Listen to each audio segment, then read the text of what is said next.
Assalamualaikum warahmatullahi taala wabarakatuh. Pelajaran 4 Hidayah Allah Subhanahu wa taala.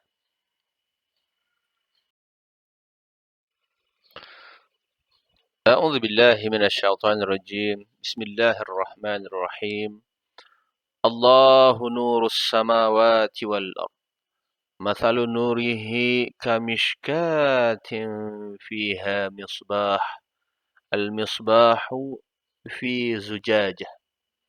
الزجاجة كأنها كوكب دري يوقد من شجرة مباركة زيتونة لا شرقية ولا غربية يكاد زيتها يضيء ولو لم تمسسه نار نور على نور يهدي الله لنوره من يشاء ويضرب الله الأمثال للناس والله بكل شيء عليم.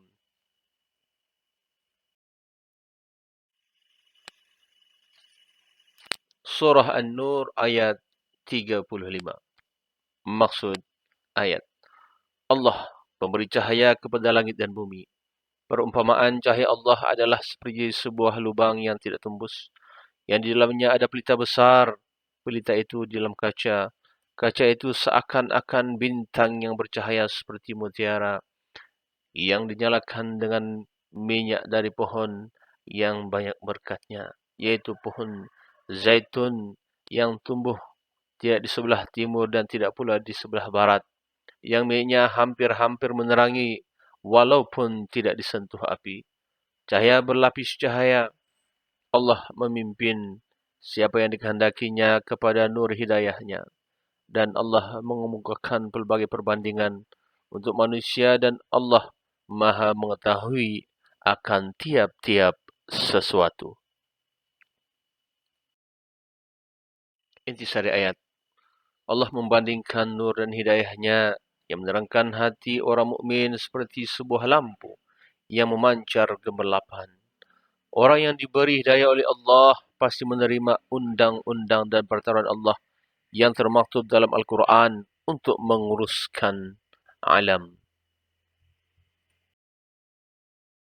Golongan yang mendapat hidayah Allah Subhanahu wa taala, yaitu bertasbih dan bertahmid kepada Allah, berjual beli tanpa lalai mengasihi Allah Subhanahu wa taala, mendirikan salat fardu, mengeluarkan zakat dan takut kepada pembalasan hari kiamat.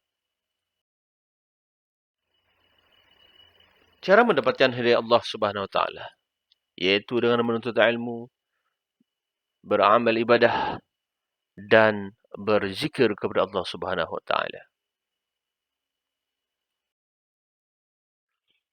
Halangan-halangan daripada memperoleh hidayah daripada Allah Subhanahu wa taala yaitu terus berada dalam kejahilan, tidak beramal dengan ilmu, bersikap sombong dan tidak mahu menerima kelemahan diri, melakukan maksiat dan memakan makanan yang haram.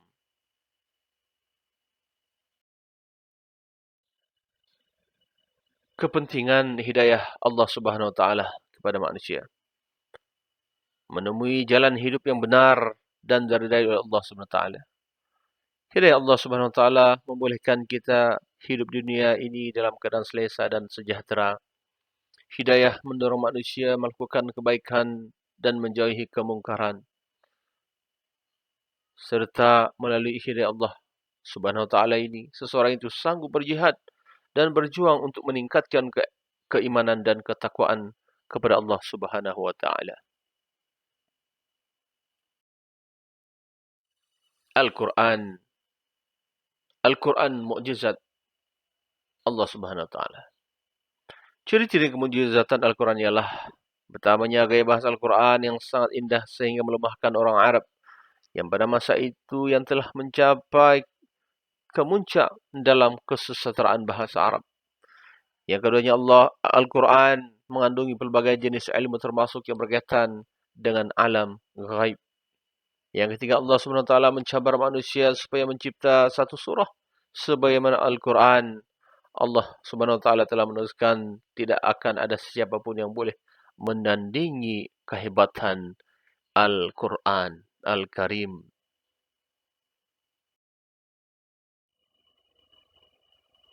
Ilmu fardhu ain dan ilmu fardhu kifayah. Ilmu fardhu ain yaitu ilmu yang wajib dipelajari oleh setiap orang yang mukallaf bagi menyempurnakan hubungan dengan Allah Subhanahu wa taala dalam bentuk ibadat khusus seperti salat dan puasa.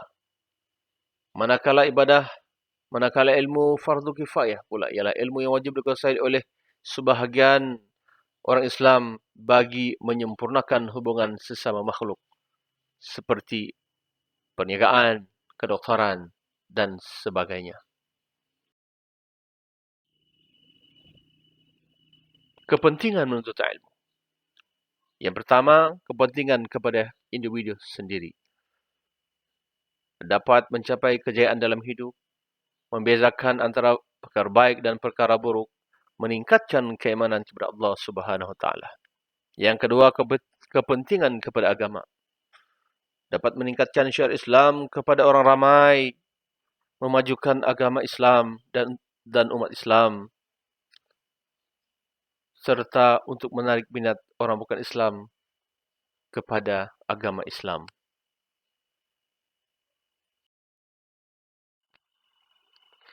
Yang ketiga, kepentingan kepada masyarakat. Memajukan dan membangunkan masyarakat sebagai ejen pembangunan dalam masyarakat, serta memberi kesedaran kepada masyarakat ke arah kemajuan. Yang keempat, kepentingan kepada bangsa dan negara dengan dapat mempertingkatkan martabat bangsa dan negara di mata dunia, dapat memajukan dan membangunkan negara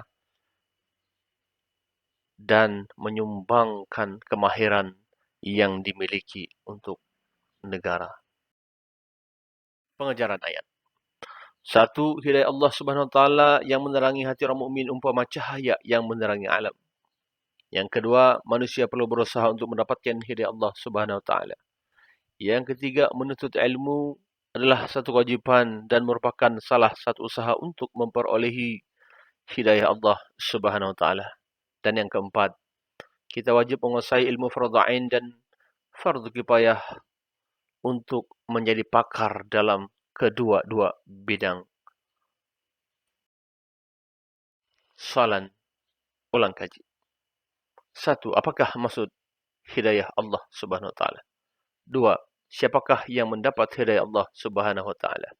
3. Nyatakan golongan yang mendapat hidayah Allah Subhanahu wa taala. 4. Tuliskan cara mendapat hidayah Allah Subhanahu wa taala. 5. Apakah maksud fardhu ain dan juga fardhu kifayah? Yang ke-6, ahli baru mendapat hidayah Allah Subhanahu wa taala. Sebutkan kepentingan hidayah kepada ahli. Sekian, terima kasih. Wabillahi taufiq wal hidayah. Wassalamualaikum warahmatullahi wabarakatuh.